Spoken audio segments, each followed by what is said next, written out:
রোজ রোজ এই অশান্তি সহ্য করবো কত?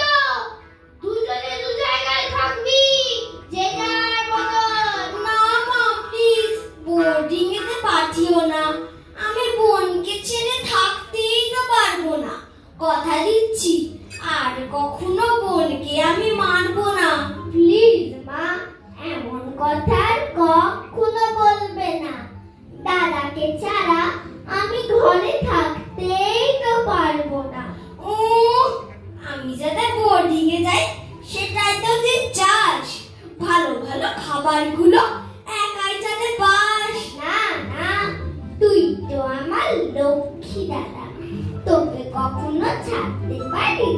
সারাদিন